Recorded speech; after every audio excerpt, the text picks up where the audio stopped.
What's up, my meatballs? It's Aaronitmar. Welcome back to some more Let's Play The Legend of Zelda Ocarina of Time. Last time we came here to the water temple after getting 2 pieces of heart and a gold skulltula. We talked to Princess Ruto, who said we need to help her save people as well. Seems like everybody is doing that lately. And we got a gold skulltula there. So now we're going to continue on in the water temple. So what we want to do is actually head over here to the west. And we want to take this block and push it all the way across until it clicks into a place underwater.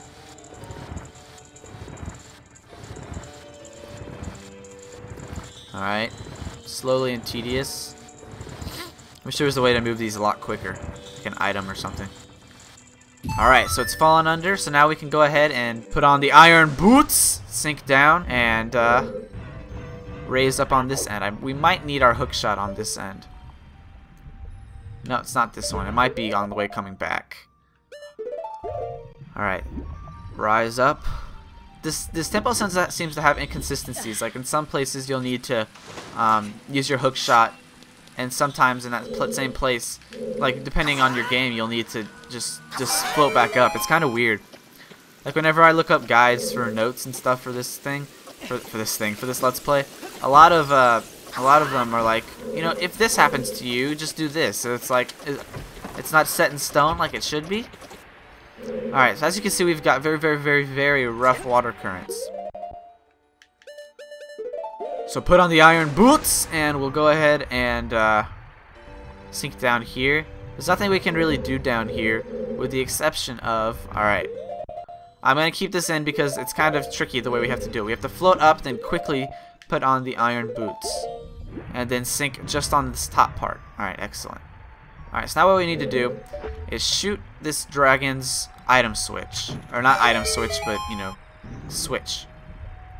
Alright, now we want to quickly, before the timer runs out, shoot that. Shoot. No, gosh. Alright, you know what? Forget this. I'm just going to float up. Out of my way. As long as I don't get hit by the fence. Alright, good. Alright, so un-C target, or un-L target. Alright, let's see. Another small key. Excellent, excellent. Alright, so what I want to do is drop a bomb here. This will open up the fence, but we want to have enough time. Iron boots! Enough time to actually get through the fence. So there's that. And go, Link, go, Link, go, Link. I want to re-enter the main room.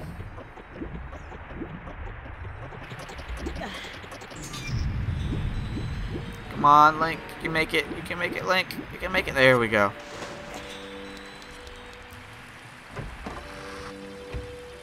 Alright. Since we can't shoot that water, or that crystal switch, we can just shoot across like that. And that'll be good.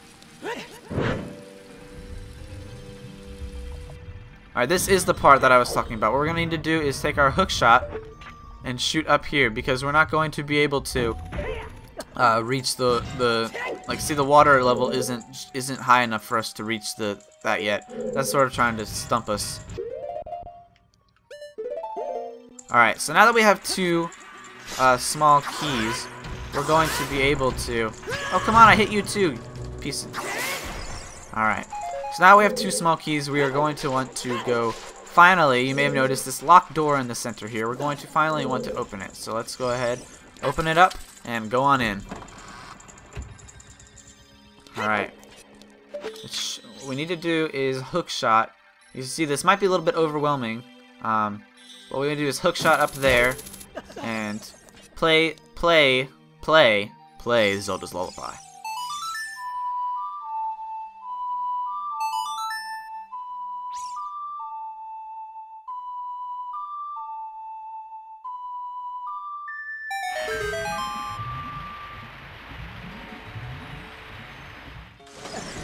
Alright, so you saw that this platform raised. A lot of people think that it's time to jump across here, which it's not. What we want to do is to put our iron boots on, land right here, and then land down this hole. You may not even notice that there was a hole there. Go down there, come on, Link. Alright. Lucky we had the Zora tunic, huh? Alright. So now we want to do, this is the room I was talking about before, is hit this item switch. Keep calling it an item switch. It's a crystal switch. And what we want to do is stand back. The spikes will come after us and eventually just do that. And we're far enough away that they won't turn back into spikes, but we're close enough that we can still hit them with our hook shot. So just spam away at that. One more. Excellent. Alright, now we've got the shell blades to worry about. The shell blades alone are not too bad. This one behind the switch is kind of gonna... Oh, never mind. I was afraid we might actually just hit the switch. Alright. If we try and go up there, there's nothing really there. It's just, you know... I feel bad for those creatures that we just killed. They just got sort of trapped there. But let's go ahead and float on up. Alright. And grab whatever's in this treasure chest. Small key! Hooray! Iron boots! Alright. The most tedious part of this entire dungeon is getting back to the main room in, like, reasonable time. Because it's nice always getting to the new rooms, but then we always have to go back to the main room because it's sort of like a spiral, I guess you could say. Oh gosh. Alright, so now what we want to do is float up all the way and go through the door that the platform was just opened by. Or like we just made accessible to. So we want to enter through this door and find the entrance that, or find the side that has 2 lone jars. Might be right here. There it is. Alright. So what we want to do is hook shot across. A hook shot just for, you know, reliability. I could jump, but then I might not make it. Alright. So we're going after the compass now because in order to tell, because it's very, very easy to get confused with where we're even at in this temple without the compass. And especially because cardinal directions are going to be very important. Because we're going to need to know where the north, south, east, and west entrances are. So now you may be thinking that you can go ahead and just hit the switch and run over to the treasure chest. But as you can see, that's not the case because by the time you get over there, you just can't do it. So what you want to do is lay a bomb. The bombs are pretty much the kind of thing where you have temporary time. You have a temporary time to get there, and see now we're right in front of it. So now all you gotta do is hit and press A and open it up.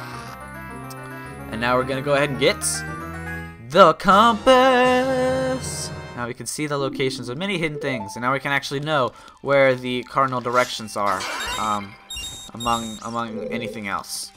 All right, so let's go ahead, hop down, and go this way. And there we go. Alright, so now that we have the water level at medium range, which is the middle, it's not at the bottom and it's not at the very top, what we can do is actually go back to the room where we met Princess Ruto in, and I'm trying to find where the torches are, because that's where... Alright, it might be... It was the east side. Now I can actually see where the cardinal directions. I was totally forgot which side it was on. Iron boots. All right, so now we can go ahead and actually we can. You may have noticed that there was a cracked wall over on this side. What we want to do is go ahead and rise up. I know I'm still talking during some of the switches, but some of them aren't too bad. Alright, so as you can see now there's the cracked wall. We have access to it. Before it was covered by water, so bombs obviously don't work underwater. Now we can enter. Is that it? Is that just... there should be just the key, right? Yeah. Alright. Excellent. Iron boots! Alright. So now we're gonna go ahead and we're gonna go ahead and work on getting the next item in the or basically the dungeon item. This dungeon is it's probably the most unorthodox in the entire game, because instead of, you know, going in a linear order, you sort of can you have a little bit of freedom in that you're able to do some things the way you want. So, for example, you can actually, you know, get the compass later if you want it, or a little bit earlier if you so feel. But basically, this dungeon isn't like going in a set order. It's like, you know, deciding, going and getting whatever you need next, whatever's needed. Alright, so go ahead and shoot that. You can either use a bomb or an arrow there. Oh gosh. Oh man. I hear you, Tektite. Ha! I'm gonna actually shoot you. Aw, I just missed. Alright, I hope he sinks down though.